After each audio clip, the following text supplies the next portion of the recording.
કે આગામી સમયની અંદર સમાજને સામાજિક, આર્થિક અને રાજકીય રીતે સક્ષમ બનાવવા માટે જો હું પાછો પડું તો મારી જનરીનું શ્રાવણ લાગે.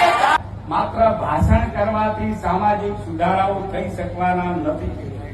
એના માટે આપણા જે આ જિલ્લાના સામાજિક આગેવાનો ભેગા થાય, આખો દિવસ ચિંતન થાય અને આખો દિવસ ચિંતન કર્યા પછી નિર્ણય થાય કે આપણે કયા કયા સુધારા સમાજ સમક્ષ રજૂ કરવાના છે અને પછી ઓના કરતા પણ ડબલ કે 3 ગણું મોટું સંમેલન થાય.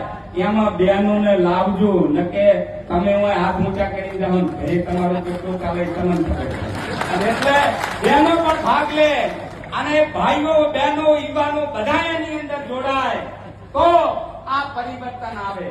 એટલે અત્યારે હું વિશેષ કોઈ વાત નથી કરવાનો. અહીં 23 તારીખ 23/11 અહીં અલ્પેશભાઈ ઠાકોર સાહેબ 23/11 જે આપણે કન્યા સંકુલ ઉભું કર્યું ત્યાંનું લોકાર્પણ કરવા આપણે જઈ રહ્યા છીએ.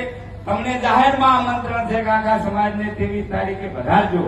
એ વખતે શિક્ષણની વધારે વાત કરીશું, પણ આ સામાજિક સુધારણા માટે તાલુકા વાઇઝ મુખ્ય આગેવાનો આખો દિવસ બેસીને ચિંતન કરે. ચિંતન કર્યા પછી એકમતી ઉપર આવે અને એકમતી ઉપર આવી અને પછી સમાજનું વિશાળ સંમેલન થાય, એમાં બહાલી મળે અને બધાએ આપણે જો પ્રયત્ન કરીએ તો પ્રયત્ન કરને વાलों की कभी हार नहीं होती. જે પ્રયત્ન કરે એની કદી હાર ન થાય. અને જે સમાજમાં આપણે જન્મ્યા છીએ, આમાં રહે યા ન રહે, સમાજ તેરા વૈભવ અમર કરે. એ સમાજનો વૈભવ કાયમ રાખવા માટે આ સમાજના અહીં જે ઢોલ વાગ્યા, જે લાભ પાંચમના એવા ને એવા ઢોલ કાયમી રાખવા માટે થઈ અને દરેકના દિલ એક બને, નેક બને અને આગામી સમયની અંદર સમાજ જે આપણા સામાજિક કુરિવાજો કે આપણા સમાજને નબળા પાડનાર જે કોઈ દુશ્મનો છે એના સામે એક થઈ અને આક્રમણ કરે તો વિજય તમારો નિશ્ચિત છે. એટલે છેલ્લે વાત એટલી કરવી છે કે યુવાનો ઘણા આયા છે. તો યુવાન કોને કહેવાય? अरे किनारों से टकराए उसे तूफान कहते हैं, किनारों से टकराए उसे तूफान कहते हैं, मगर तूफान से टकराए उसे युवान कहते हैं. वो जवानी जवानी नहीं, वो जवानी जवानी नहीं जिसकी कोई कहानी न हो, उन आंखों की कोई हस्ती नहीं जिन आंखों में पानी न हो.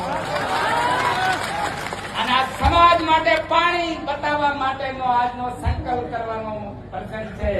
સંકલ્પ કરીને જઈએ કે આગામી સમયની અંદર સમાજને સામાજિક, આર્થિક અને રાજકીય રીતે સક્ષમ બનાવવા માટે જો હું પાછો પડું તો મારી જનરીનું શ્રાવણ લાગે. એ દાદ સાથે આપણે આપણા ક્ષેત્રમાં કામ કરીશું. આજે દિયોદરના આંગણે સદારામ બાપુના ચરણોમાં આ છાત્રાલયની અંદર સમાજ સૌ અહીં તમે ઉપસ્થિત રહ્યા. તમારું હું વંદન કરી અને સૌનું સ્વાગત કરું છું. અને આ નવો ઇતિહાસ સમાજનો બનવા જઈ રહ્યો છે. એ ઇતિહાસના તમે સૌ ભાગીદાર થજો.